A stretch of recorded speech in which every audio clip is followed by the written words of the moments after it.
Hello everyone, and welcome back to Not Enough Projects. Today we're going to continue working on the 1972 Chinook RV. We're going to continue diagnosing the engine, trying to figure out how the coolant is getting into the oil. We're going to start off by doing a leak down test, so let's go ahead and start getting the plugs out. Hopefully it's not a blown head gasket. The leak down test should tell us pretty quick if we do have a blown head gasket, because one of the cylinders, or maybe a couple of the cylinders, will be leaking quite a bit more than the other ones. Hopefully we just have a failed intake gasket, or possibly, I've read on these 318s, a failed timing cover gasket can cause coolant to leak down into the oil pan. But we'll reel out the head gasket first and go from there. I'm going to go ahead and pull out all the spark plugs. For one, so that we can turn the motor over easily without any compression, because to do a leak down test, you have to have the cylinder at top dead center of the firing stroke. And two, we're going to be getting a pretty good overview of this engine's health by looking at the spark plugs. If a head gasket is blown pretty severely, it should be obvious which cylinders are burning coolant, because the spark plug will be quite a bit cleaner than the other ones. So let's get these out and see what it's looking like. Okay, I got the passenger side spark plugs out. As you can see, they're all pretty fouled with fuel, like you'd expect. I mean, we've been dumping quite a bit of raw fuel down trying to get it to start up, which it does, and it actually seems to run pretty well. They all look pretty similar, although this one is a little lighter color, so we'll make a note of that. But overall, they're all pretty close to each other. Let's get the other side out. Alright, driver's side plugs are out. Pretty much the same story over here as the passenger side. They're all pretty carboned up, running rich, obviously. A couple of them are a little lighter than the other ones.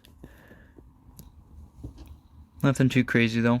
So now that all the plugs are out, we can go ahead and start with the leak down test. If you're not familiar with a leak down test, it's similar in concept to a compression test, except what you're doing is you move the piston up the top dead center of the power stroke so that both valves are closed.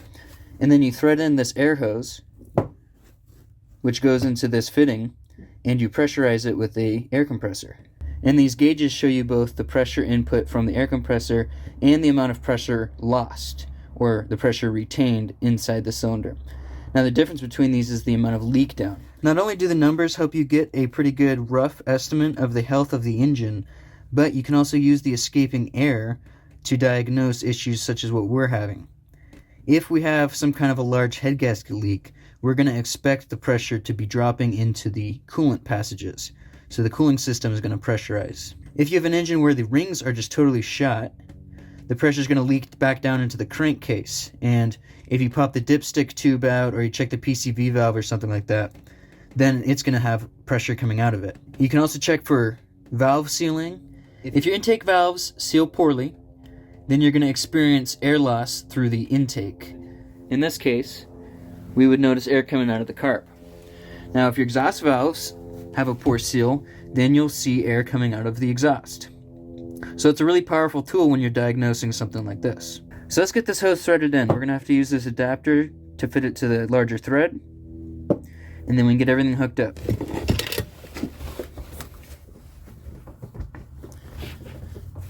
Now that we've got the hose threaded tightly into the cylinder, we're going to have to turn the engine over so that this piston is on the top dead center of the compression stroke, so both valves are closed. To do that, I'm going to put my finger over this and kick the starter over until I feel compression, and try to stop it just at the top.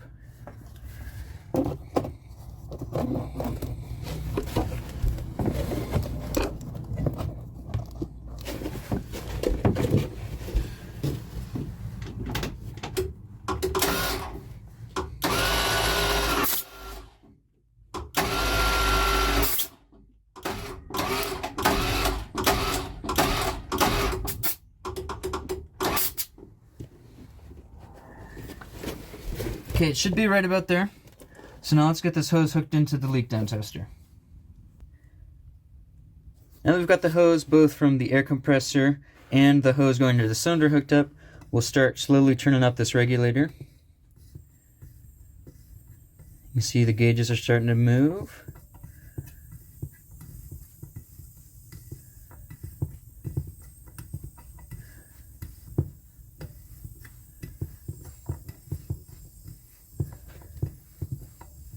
pressurize it up to about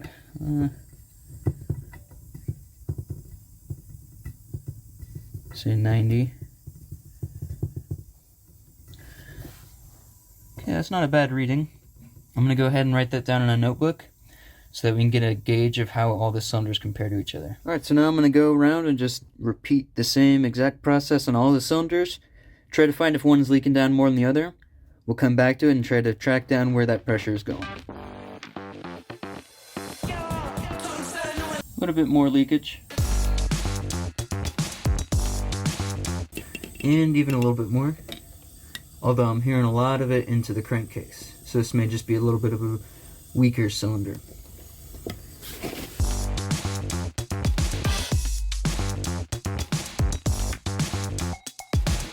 I'm feeling air rushing out around the spark plug hole, so I think I probably don't have it threaded in right. Okay, so as you can see, there is a huge amount of leak down for this cylinder. And initially, I thought I was feeling the air coming out of its spark plug hole, like I didn't have it seated down right. But as it turns out, I was actually feeling the air coming out of the neighboring cylinder's spark plug hole. That indicates that the head gasket is blown between the cylinders and probably into the water jackets. That's just about as much of a smoking gun as you can get for a head gasket. So I think we're going to call it there. So we're going to have to end up pulling the heads on this, figuring out why those head gaskets blew, get new ones in and get it back together. And then hopefully we can get this thing back on the road. So given that this 318 has a blown head gasket, I'm actually surprised it ran so well. You could see how smooth it was. There was no misfiring. Which is contrary to what I'd expect, especially if those cylinders were sharing fire, because in that case you would expect some kind of a low-speed misfire at the very least. But that's besides the point. Regardless, we're going to need to start tearing this engine down. Luckily, so before we get too far up top, I'm going to go ahead and drop the coolant, so we don't have to worry about that. There's nothing we got to do down here, so get it out of the way. We do have a petcock, but it looks like it's seized, so I'm going to go grab some pliers so we can wrench on it. Alright, let's give this another go.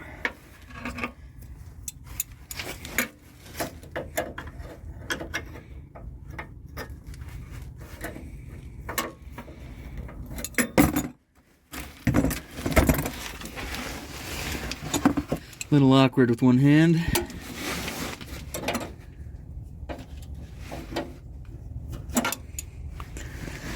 Let me get you guys on a stand so I can get some better access to this. There we are.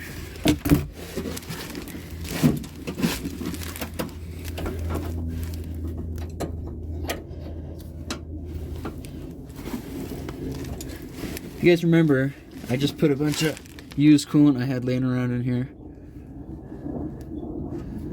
because I knew we were going to have to drop it. And it looks like it's clogged up. So I gotta go grab a pick so we can poke the hole. It's clogged up with dirt. I have to pop the cap off so there's no suction in the cooling system. Yeah, it's got a good amount of grease in it. Okay. Oh yeah, there we go. Bit of a blockage in there. Let's actually this.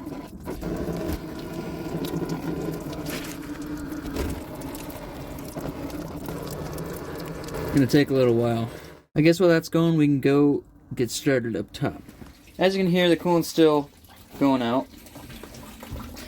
Off screen, I pulled the carb off just to get a better look at it.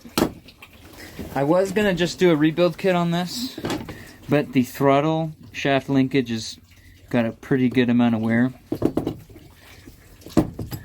This is a Carter BBD, by the way. There's a good amount of wear. And I don't really want to spend the time drilling it out and putting new throttle shaft bushings in, because you can get a new one for like 90 bucks and they're actually decent quality. So I think we're going to try that out and see how it goes. But in the meantime, we can start unbolting everything that's in our way. I think we'll start with popping the valve covers off so we can loosen the rockers, get all the push rods out. Let me get you guys set up and I'll start cranking through this. Always fun when you're hose clamps do that. Highly recommend these hose pliers. You can get them at Harbor Freight for pretty cheap too. But these valve cover bolts are actually loose.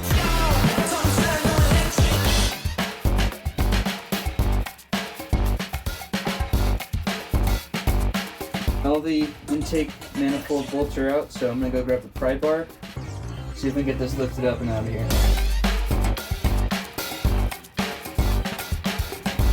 My favorite kind of puzzle. Fortunately, it looks like I got a little bit of grit down in there.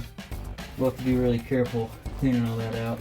Overall, this engine's pretty dang clean though. So yeah, I'm still thinking it's at the 100, or not at 183. I think it's just at 83,000. Now let's pop the rocker shafts out. Get all the push rods removed, header bolts out, and then we can get the heads off.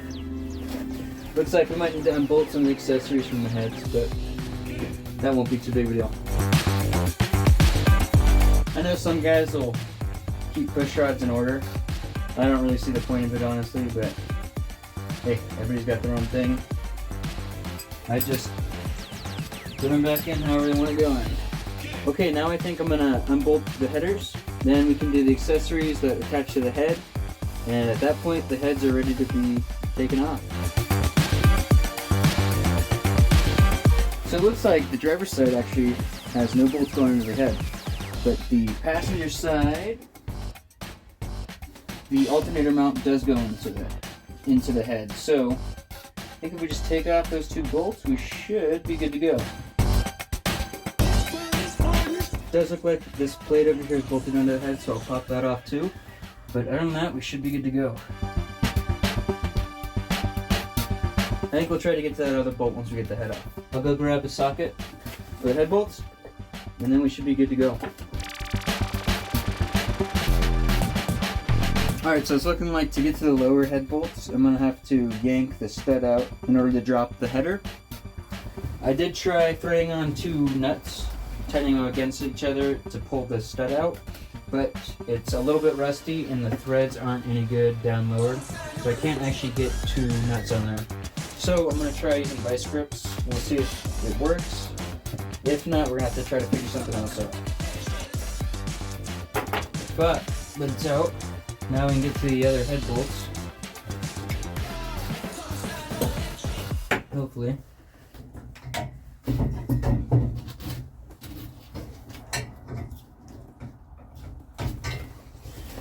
Hopefully we don't have to unbolt the collectors too. That'd be annoying.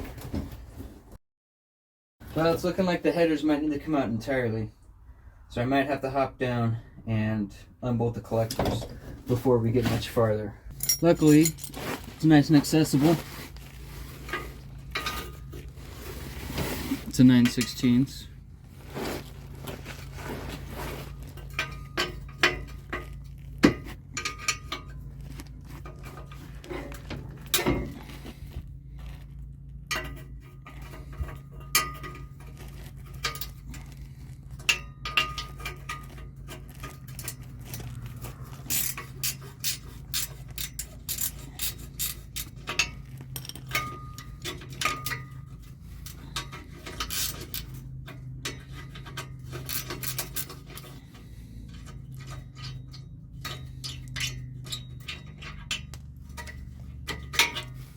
Looks like it needs a new gasket anyways. This old one's disintegrating.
There we are. Not too hard at all. Back up top, you can see we now have perfect access to all the bolts. So I'm going to go ahead and loosen those, then we're going to have to repeat the same thing on the other side. Well, there's really not much of a ring ridge. Very slight bump. I can feel it with my finger, but I can't really catch it with my nail. So that's a good sign. Let me show you guys what the cylinders are looking like. There's a little bit of staining in this one. Not too concerned by that. A little dark in here for me to see. They're glazed up decently. Really need to grab a light and see what the crosshatch is looking like, if it's still visible.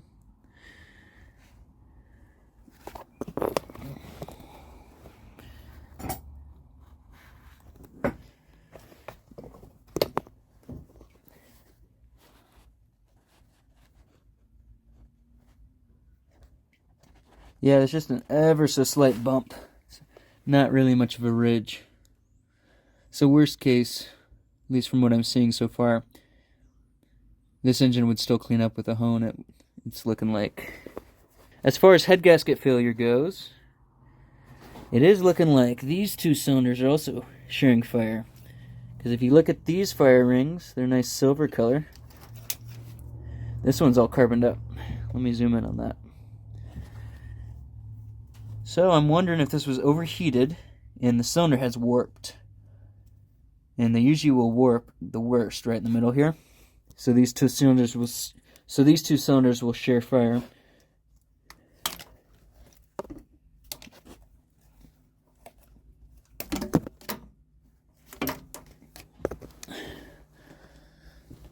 Yeah, you can see on the head gasket how that's looking. And on the deck surface, lots of carbon buildup in between the cylinders. Okay, let's go take a look at the head. Okay, here's the head. You can see these are all pretty carboned up, except for this one. Kind of been steam cleaned, so I think this was leaking coolant from the water jacket into the combustion chamber.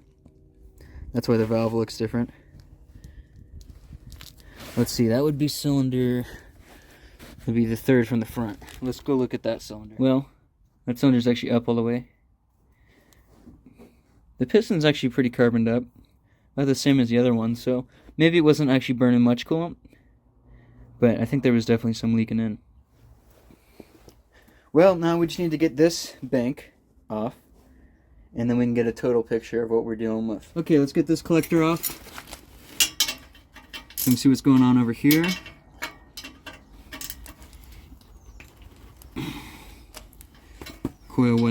Coil wire just fell down. Okay, looks like we're good over here now. Let's get these back in so we don't lose the nuts. Normally, I put all the bolts I take out in a bag and label them with the Sharpie. But this thing has so few bolts and it's so simple. As you saw, I'm just kind of putting the bolts next to the engine, which honestly is not the best way to go. But I'm also out of sandwich bags, which is normally I put them in. So that's kind of why a little bit more unorganized than usual. That's no big deal. This thing's pretty simple. Alright, so let's hop back up top, get all the head bolts out, and see what we got going on the driver's side. Back up top, it looks like we got off of this rear stud, but this front stud we're still going to need to pull out. So let me see if I can find the nuts for it and see if we can yank it out without ruining the threads. Worst case, we're going to try the vice grip again. Well, unfortunately, the two-nut trick did not work. The nuts just both loosened no matter how much I tightened them. So I guess we're going to give the vice grip a go. Let's see how bad we can ruin this stud.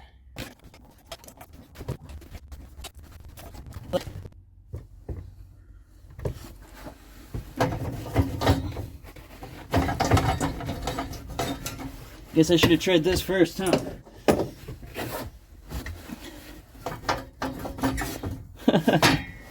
Oh man. Sometimes I'm an idiot. Okay, well, I'm not going to complain about that. Now we can go back to loosening up all these head bolts.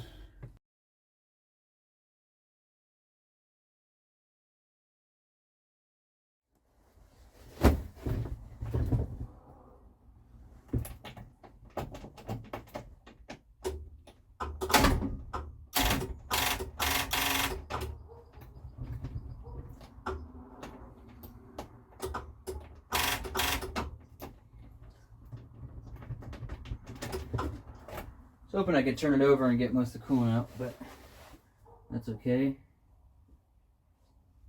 This side's looking like more of the same.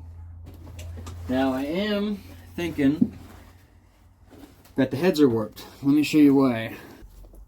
Much like the other side, you can see how much carbon buildup there is on the shoulder between cylinders. In the center is quite a bit worse than the other sides, but the other sides are actually pretty bad too. Now, if it were cupped in the middle, so that there were airspace between this cylinder and this cylinder, some of the fire would be shared, and carbon is deposited. And you can see in the middle, there's a good chunk of carbon right there, not just gasket material. The head gasket also shows the same kind of evidence. The cylinder walls overall looked about the same as the other side. Little bit of scoring right there on this one. Nothing too horrible or to be concerned about, I would say. I think I'm probably just going to run it. No crazy ridges on any of these. So let me show you the head and the head gasket. So here is the driver's side head. You can see the carbon buildup over here that I was talking about. And you can see overall, in between the cylinders, the head gasket is quite a bit more carbony than the other side. More carbon buildup over here.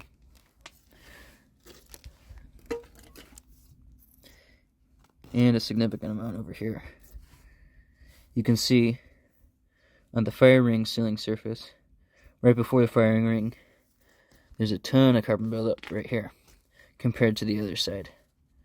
So that leads me to believe this head is probably warped, probably cupped in the middle. But we'll clean it up, get the straight edge on it, and know for sure. We're going to have to see what we're going to do with this head. I don't know if we're going to have the work done on it or try to get a remanufactured head.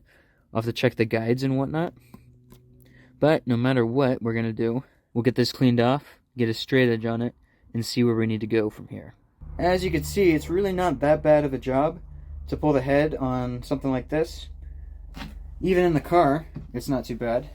It is nice in the RV or in a van where you have the doghouse, because everything's really accessible. But this was only a couple hour job, really. Maybe hour 30 or so. And I had to film too.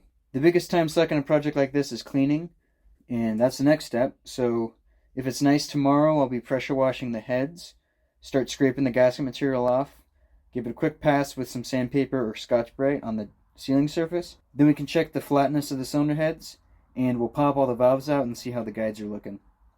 So I'll see you guys there. Now before we get too far in the teardown and inspection of the heads, I want to give them a quick pressure wash so I don't feel so grossed out while I'm handling them. Let's get them over by the pressure washer and get them washed off.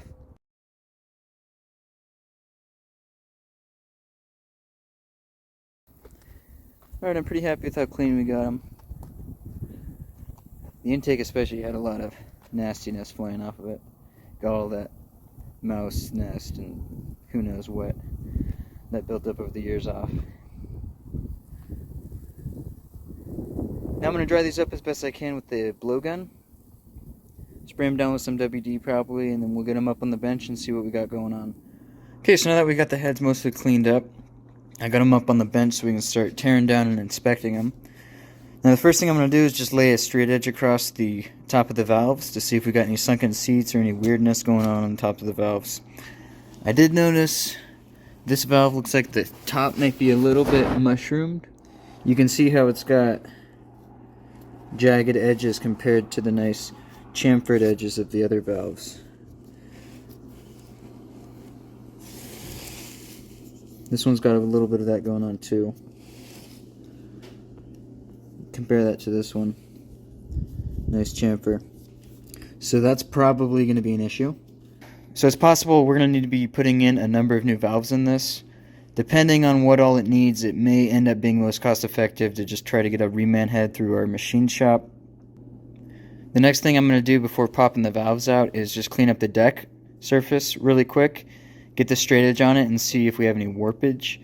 I'm kind of expecting that they are going to be warped just due to how the head gasket failed. But let's get it turned over, cleaned up, and see what's going on. So as you can see, I cleaned up all the center surfaces. I just went over it with a razor blade and then back over it with the Scotch-Brite to get any residual material off. Now, really you want to check with the straight edge in all directions, diagonally this way, like this, and like this, but I am most suspect of the warpage in this direction, hence why I'm checking the center part first. And before I put all the time in to clean the whole deck surface, I want to see what we got going on. Because if we're going to need to resurface it anyways because it's warped in this direction, then there's no point in me wasting time on cleaning everything else up. So let's get the straight edge laid down on there. Make sure the surface is clean.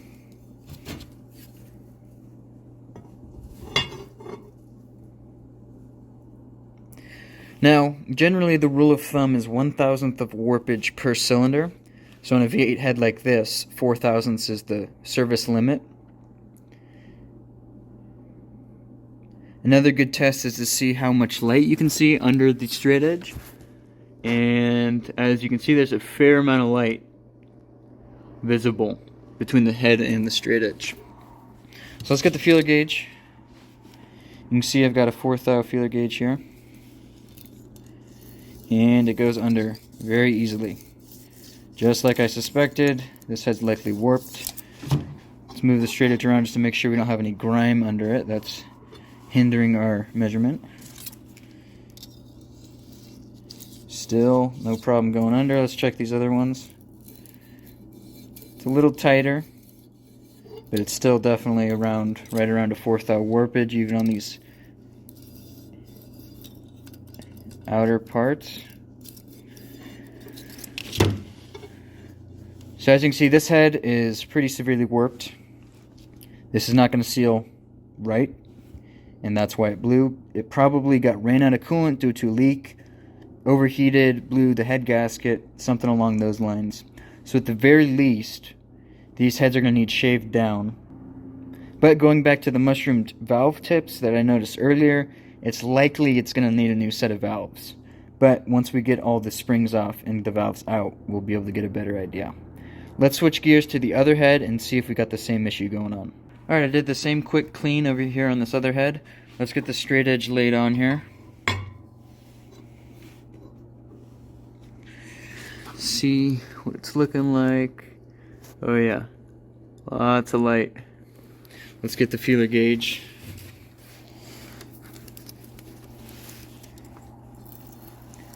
Very, very easy.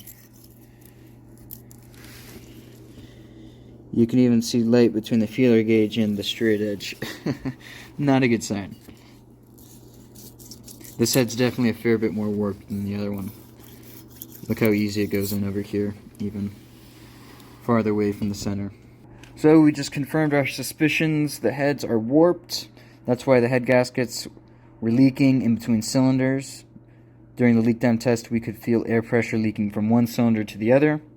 Now that we know the heads are going to need shaved, let's pop some of the valves out, see what condition the guides are in, the seats, and also the valve stems themselves.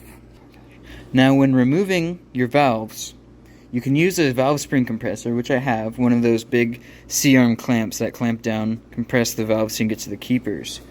And you do need those for reassembly, but what I've found by far to be the fastest and easiest way to remove the valve keepers is to get a socket that fits over the top of the valve, put a magnet inside. You see I've got a magnet in there.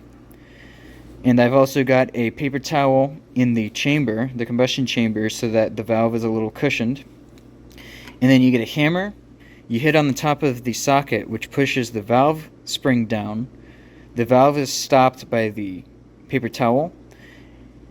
So as the valve spring goes down, the keepers come out, are attracted to the magnet, which pulls them out, and then it pops right off. Let me show you guys a couple examples. So let me go grab a hammer and I can show you guys how it works. So right now I've got the paper towel in this cylinder. I'm going to take off the innermost exhaust valves because those are the valves that heat up the most and wear the most in the guides. So I've got the socket on here and I'm just going to hit it with the hammer.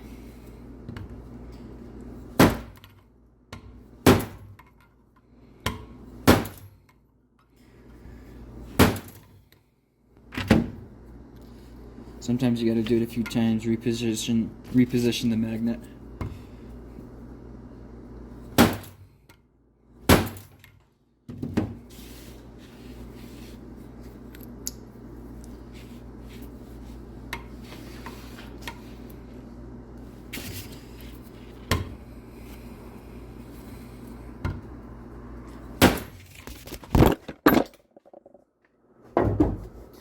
On you guys go. I'm gonna go grab a heavier hammer and we'll get back to it. Alright, got a little bit bigger hammer. Let's give this another go.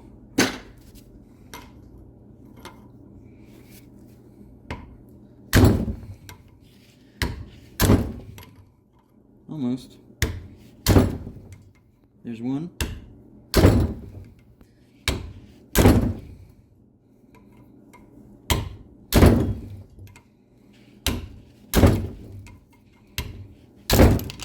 And there goes.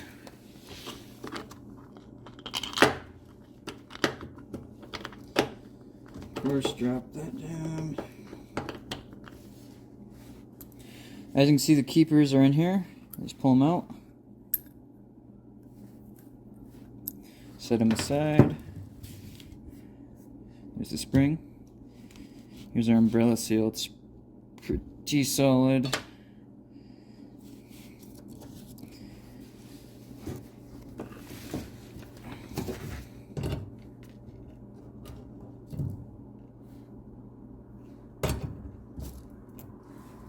Pop our valve out.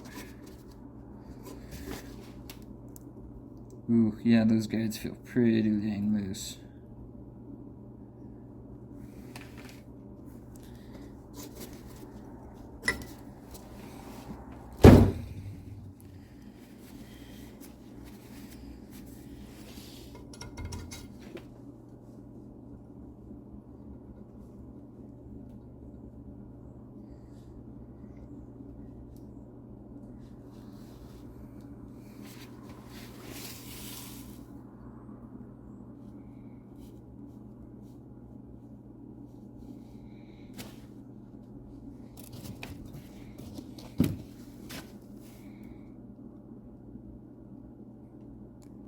Hopefully you guys can see how much is moving around in there. And let's look at the valve tip. You can see it's a little bit mushroomed out.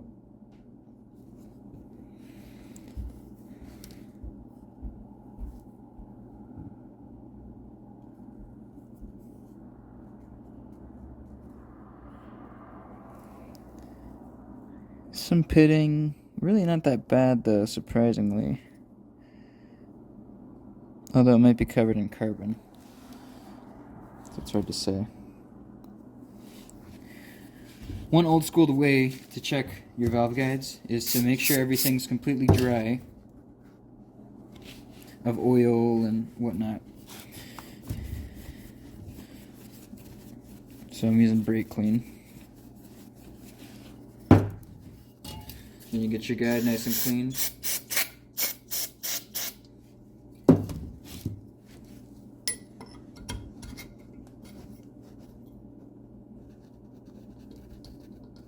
Without oil in there, it moves even more. But the old school way method of checking, you degrease everything, get the valve out, flip the head up,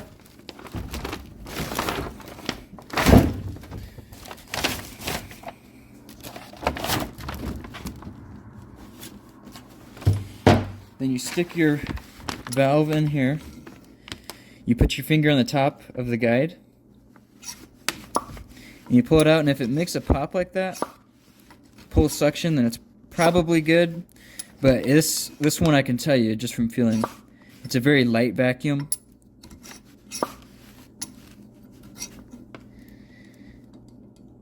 You can see just how much it's moving around.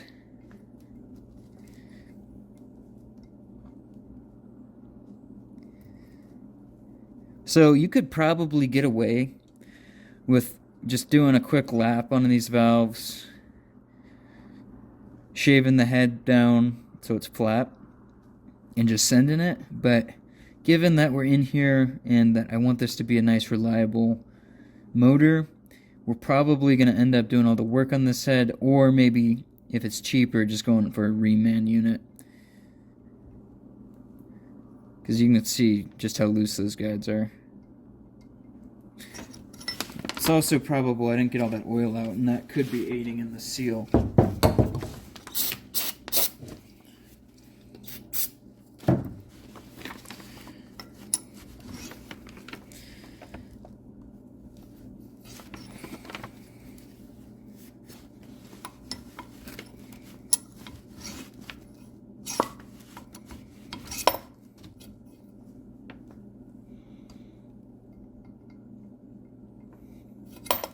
So honestly, at this point, I don't think I'm really going to tear into the head much more because I know it's going to need a lot of work. At the very least, this head's going to need to go to the machine shop. But probably what's going to be most cost effective is to just get a new head. I'll have to look and see how cheap these LA heads are. I know the later Magnum heads are really cheap, since I'm doing actually the same exact job on my 97 Dodge 3500 van that I'm going to make into a conversion van. Those heads, I mean, you can get brand new ones. Valve springs, valves and all for $450 a head. That might be the route I'm going on that. I haven't decided yet. So I'm going to go do a little bit of research now that we know what we're working with. Figure out what route we want to go. We'll see if we want to drop this off at the machine shop and have them do the work on this head. Go for a reman unit or what have you. Once I know what route we're wanting to go, I'll get back with you guys and get you guys an update. I'll see you next time.